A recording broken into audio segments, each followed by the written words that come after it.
Attention please. అందరినీ మీరు గెలవలేరు. ప్రతి ఒక్కరూ మిమ్మల్ని ఇష్టపడతారని అనుకోకండి. మీరు వినే ఉంటారు, ఏకకాలంలో అందరినీ మెప్పించడం మానవ మాతృడన్నవాడికి సాధ్యం కాదన్నది అనుభవజ్ఞుల విశ్లేషణ.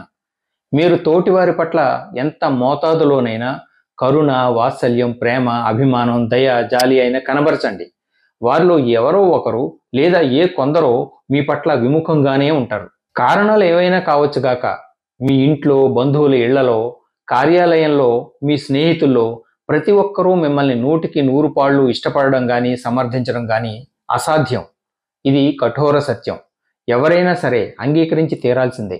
మీ పట్ల ఎవరికి ఏ కారణంగానైనా వ్యతిరేకత ఉన్నదేమో తరచి చూసుకోండి, సమాధానం మీకే దొరుకుతుంది. ఒక్కటి గుర్తుంచుకోండి, మనల్ని ఇష్టపడే వారిని, అభిమానించే వారిని మనం ఎన్నడూ వదులుకోకూడదు.